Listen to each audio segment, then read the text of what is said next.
It's time for Ask the Expert, your chance to learn something new every day. Let's find out who our expert is today. Today, my guest is Paul Bitterman. Paul, tell us about yourself and where you live. Hello, Barry. How are you doing? I am living in Ventura. I've lived in Ventura County for 45 years. I am retired due to disability. Part of the time that I lived in Ventura County was, probably about 3 or 4 years in Camarillo. So, yeah, I'm local. Okay, so tell us about your organization. Now that you have a foundation that you're affiliated with. Tell us a little bit about that. Yes, that's correct. I helped to start a nonprofit called the ABL Foundation. I was born with a rare disease called Abetalipoproteinemia, or ABL for short. And a few years ago, I was contacted by the National Organization of Rare Diseases, and they asked if I wanted to start or help to start a nonprofit. And my first response was, what's a nonprofit? Because I had no idea how to start one. But we did, myself along with some doctors. And now we have a web presence and we have a few Facebook groups. We actually cover 3 different illnesses that are all sort of related to each other. They're all similar defects to the same gene. Or actually 2 different genes, I believe it is. But anyway, they're all very related, and so they are what's considered ultra rare diseases, which means that they affect very small portions of the population. To give you an idea, my illness, ABL, there are maybe 150 to 200 people worldwide that have it, and CMRD is even more rare. CMRD is Chylomicron retention disease. That's one of our other illnesses. And we only know of maybe 50 people that have that one. And then there's a third one called Familial Hypobetalipoproteinemia, which is similar to mine also, and that's also called FHBL. And so we were started in 2019, I believe it was. We seek to raise awareness in the medical community, because one of the biggest problems with rare diseases like this is that they are often either misdiagnosed or not diagnosed at all. A lot of kids that are born with these illnesses exhibit symptoms from infancy, like I did, but not everybody does. And so they often get misdiagnosed or underdiagnosed, and then by the time they are properly diagnosed, if ever, the treatment options aren't very effective because a lot of the damage is done early in life. And when I say damage, so these illnesses inhibit our ability to digest fat from our diet. And if you can't digest fat, you can't absorb the required vitamins like A, E, K, and D, and that leads to neurological problems and gastrointestinal issues and even blindness. And I'm 60 years old, and I'm mostly blind myself. So that's what our foundation does, is we try to work on behalf of those people. Paul, do you mind sharing your personal journey with us and how you discovered that you had Abetalipoproteinemia? Sure. So when I was born in 1965, I was very sick. I was a very sick baby. My parents didn't know what was going on. The doctors in New York, where I was born, couldn't figure it out. And eventually they basically told my parents there was nothing they could do for me, that they called it failure to thrive, which is a common diagnosis for people with an illness that they can't figure out, for babies that are very sick, that they can't figure out what's wrong with them, so they call it failure to thrive. Luckily, my mom kept fighting, and she found a doctor in Boston who came to New York and diagnosed me. I was about 6 months old, I believe. And so that's how I got diagnosed. And then I've been on, we take high doses of the vitamins that we're deficient in because we can't get them otherwise. So I've been on extremely high doses of vitamins A, E, and K all my life. We're speaking with Paul Bitterman from the ABL Plus Foundation on Ask the Expert today. Can you tell us about some other patients that you know and have met across the country with this foundation? Sure. There's interestingly there are over 7,000 rare diseases in the world, and 1 in 10 Americans will be diagnosed with a rare disease at some point in their life. So you probably know one besides me, and so it's actually not that hard to find us. But a lot of times people don't even know. But some of the patients that I've dealt with over the years, we have a young lady back east named Noah, who is a poet, and she is very intelligent, and she's in her 30s now, I believe. She'll probably kill me because she's probably younger than that. But I actually met her in person. It's very unusual to meet other people with the same rare disease that you have because they're very rare. So it's hard to find a lot of people that have them. I met her at National Institute of Health in Bethesda, Maryland. I was a patient there at the time, and she was just a teenager when I met her, and that was about 10, 15 years ago. We run across a lot of people. We get contacted by people who need help, who are trying to get a proper diagnosis. That's probably the most common request that we get at the ABL Plus Foundation because, like I said, these illnesses are often misdiagnosed. In other words, their doctors come up with a diagnosis of something that is not what they have. And if you're misdiagnosed, you're almost certainly not treated properly. Probably the most memorable patient that I ran into over the years, though, was I was contacted by someone in Australia who had a baby who I believe the baby was about 18 months old at the time. His parents were not Australian citizens. They were from somewhere else in the world. And the Australian government has some very strict rules about immigration as it relates to people with pre-existing conditions.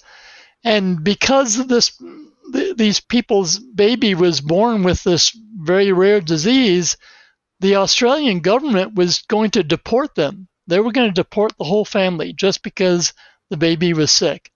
My advice to them was, get off the phone with me and call an immigration lawyer in Australia, because they were working, they had a life, they'd been there for years, and they were just trying to stay and they wanted to become citizens.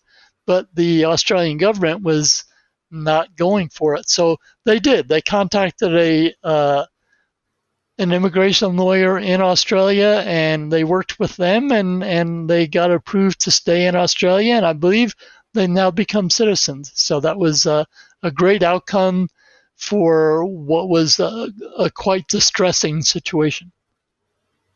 And Paul, tell us a little bit about how the ABL Plus Foundation helps out situations like this and assists in these kinds of scenarios. Well, the biggest thing that we try to do is to raise awareness in the medical community so that people who are born with these illnesses get proper diagnosis early in life, because with any illness, obviously, proper and early diagnosis is critical.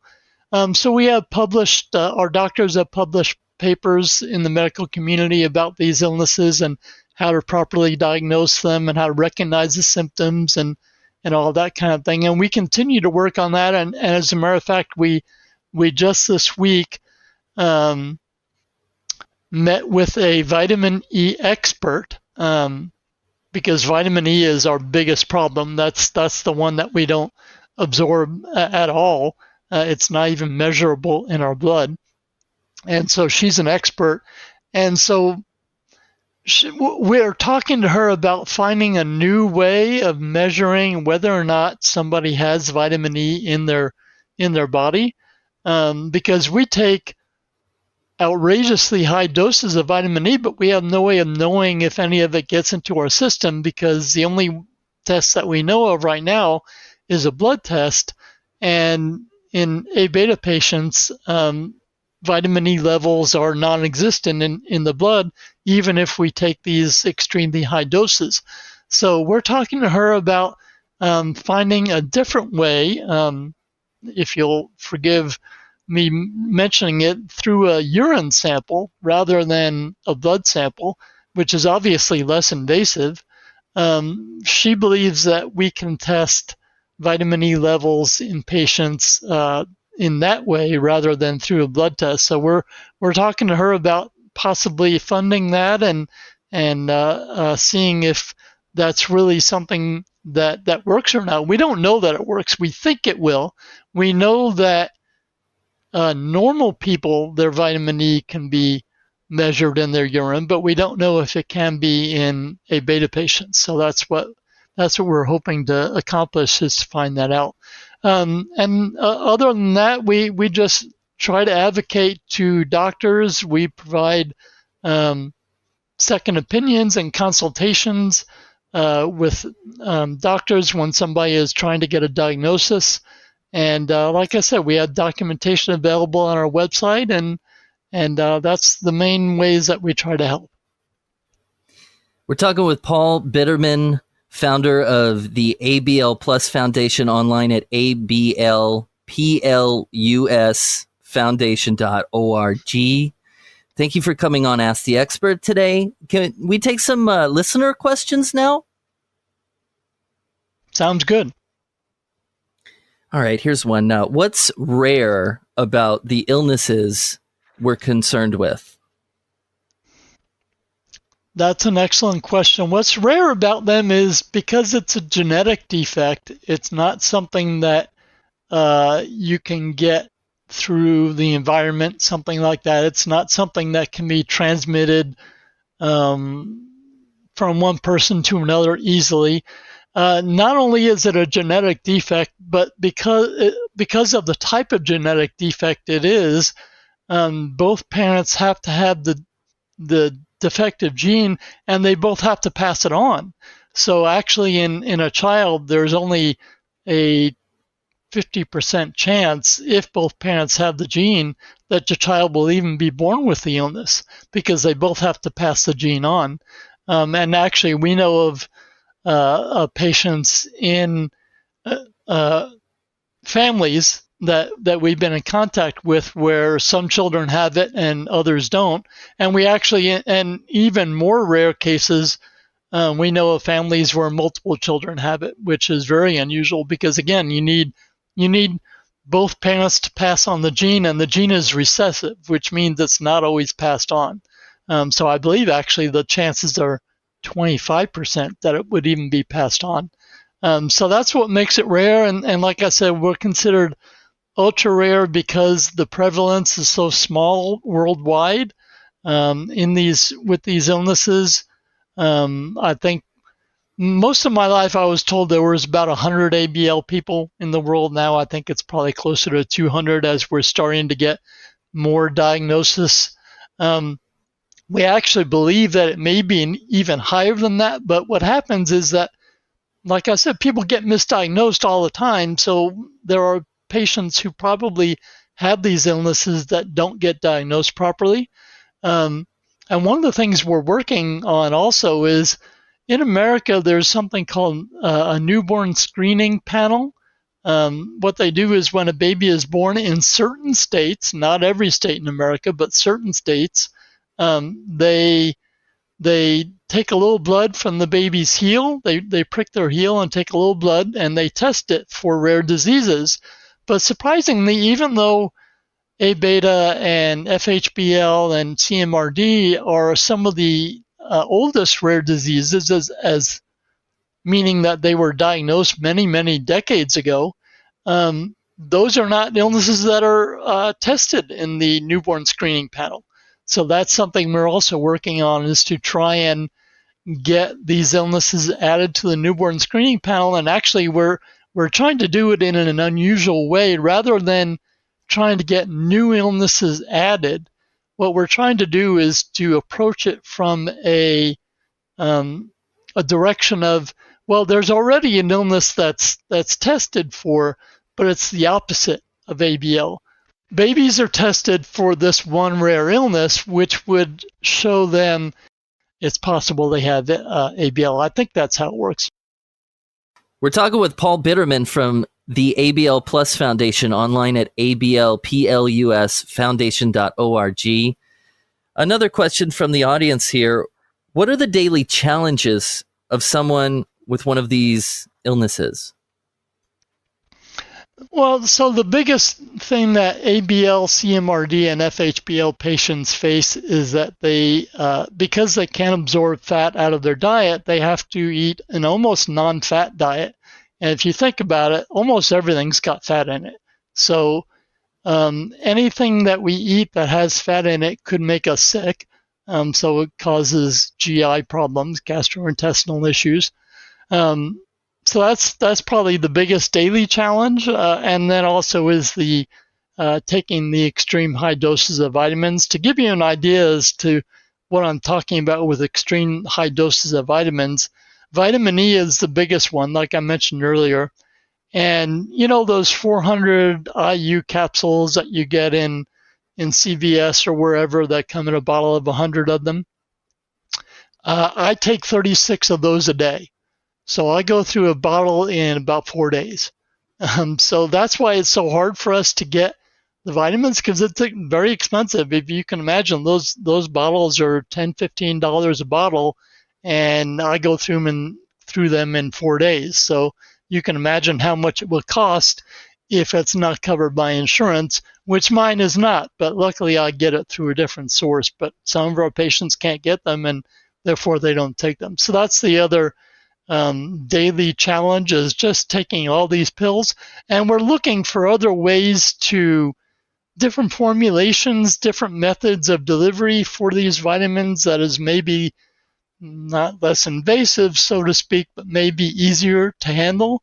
Because I sit here every morning and take about 50 pills. So yeah, it's not fun. Do these illnesses progress over time? They do if they're not treated, certainly. If you have these deficiencies in these vitamins, mainly A, E, and K, so let me explain what each deficiency causes. Vitamin K deficiency, it would be similar to hemophilia. A lot of people have heard of that one. Our blood is very thin. In fact, in the morning, a lot of times they can barely even find my blood pressure. That's how low the blood pressure is, and that's because there's no cholesterol in the blood. There's no clotting factors, or there are clotting factors, but they're small. So yeah, vitamin K deficiency can cause bleeding issues. Vitamin A deficiency and vitamin E deficiency will lead to blindness if not treated, or not only if not treated, it's possible even with treatment, they can lead to blindness, because I've had treatment all my life. I will admit that I'm not so great at doing it sometimes, but I have had treatment all my life, and I'm still almost completely blind at this point.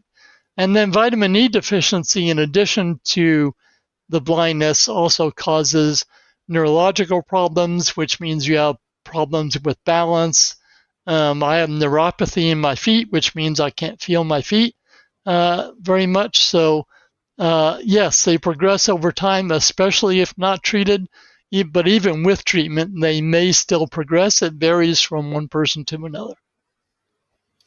We're talking with Paul Bitterman from the ABL Plus Foundation, online at ablplusfoundation.org, today on Ask the Expert. Thank you for coming on, Paul. Let me ask you some more questions.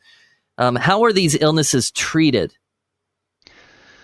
So the two main ways that they're treated is through low-fat diet, like I mentioned, which is hard to do. I'll tell you, I'm 60, so I've gotten used to knowing what I can and can't eat, and it's different for everybody. Some people are more tolerable of fatty foods than others. I'm tolerable of some and not of others. I can eat some cheeses, but I can't really eat meat. So the diet is the main way, and then the very high doses of vitamins A, E, and K, and in some cases vitamin D, depending on the person. Some people need it, some people don't. I don't take it, but I did when I was young. Those are the two main ways that they're treated, and then just regular doctor visits to check your eyes and your neuropathy and stuff like that. But those are the main ways that it's treated. All right, Paul, can you tell us about some of your current challenges as a nonprofit organization? Do you have any current challenges? Yeah, I'd say we have two main challenges. The first is that, finding volunteers to do anything is difficult. Everybody wants to volunteer, but then in actual practice, it's hard to get them to do the work because they're busy with their own lives, and they're in most cases they're busy with work and kids and family and all that kind of stuff. So finding dedicated volunteers who can help us is difficult. We do have a pretty good core right now, but it's hard. It's hard to keep people motivated and interested. Even people who are directly affected by these illnesses, it's hard to get volunteers. And then the other is fundraising. We have always had a challenge of raising enough money to pay for our website and pay for our annual taxes. And actually, I didn't even know this until recently, but in order to be a registered 501c3 nonprofit in the state of Delaware, which is where we're registered because of the tax situation, we actually have to pay a company to represent us in Delaware. So that's an annual fee as well. And then if we want to help fund any sort of research, anything like that, it all takes money. And so, yeah, fundraising is probably our second biggest challenge. And actually, we just started a GoFundMe recently. Yes. We'll make sure everyone gets a hold of where to reach you, Paul. Definitely. Thank you. How does the ABL Plus Foundation help our patient communities, and how do we envision helping in the future? Well, the biggest problem really with any of these illnesses, with any rare disease really, is diagnosis, as I mentioned earlier. And the interesting thing about especially ABL, which I know the most about obviously because I was born with it, it is very easy to diagnose. There are a number of ways that it can be diagnosed, but there are symptoms that would show up. Most babies would have these symptoms, such as having trouble keeping down baby formula because baby formula is very fatty. And so babies typically cannot handle baby formula. And so that could lead a doctor to look for ABL as a possibility. And one of the easiest ways to diagnose ABL is with a blood test. They can look at the red blood cells under a microscope, and the red blood cells look like almost like a spoked wheel. They're called acanthocytes. The condition is called acanthocytosis. And that is one of the easiest ways to diagnose it. Another way is that through a blood test, our cholesterol levels are going to be extremely low. A normal person would have a cholesterol level of around 100, 150, somewhere in that range, maybe over 200. Mine has never been above 50. So that's the second way it can be diagnosed. And then through a genetic test, obviously, to confirm the diagnosis, to confirm the genetic mutation. And that all costs money. And so the ways we hope to improve things in the future is A, raising awareness in the medical community to, hey, look for these illnesses if you see symptoms that could indicate one of these illnesses. And B, then hopefully funding easier ways to diagnose and treat them that don't require blood tests and don't require very invasive procedures. I'll tell you, I went through some pretty horrible tests when I was a kid, when they were still trying to figure it out and still trying to understand what the illness was. I think there were maybe 7 or 8 people in the world that were diagnosed with it when I was born in 1965. So yeah, I'd like to say I was a human guinea pig when I was growing up. We're talking with Paul Bitterman from the ABL Plus Foundation. Thanks for coming on Ask the Expert today, Paul. Before we go, once again, you can learn more at ablplusfoundation.org. All the information we spoke about today will be there in detail. Thanks for coming on, Paul. Is there anything you'd like to say before we leave for the day? Thank you for having me. I'd again just like to remind people that you probably know somebody with a rare disease. So even if you don't want to support mine, which is perfectly fine, you're welcome to support whomever. But yeah, you probably know someone, because 1 in 10 Americans probably will be diagnosed with a rare disease at some point in their life. So it is something that society should be concerned about. And since there are so many people here in Ventura County, you almost certainly know somebody that has it. So it is a local problem, it's an American problem, and it's a global problem. So thank you for having me. I appreciate it. All right, Paul Bitterman on Ask the Expert. Once again, that website is ablplusfoundation.org. Thanks for coming on, Paul. Thanks, Barry. I appreciate it.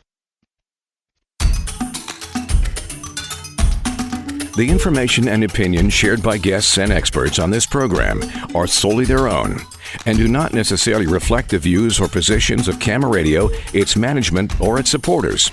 This advice is for informational purposes only and should not be considered a substitute for professional consultation.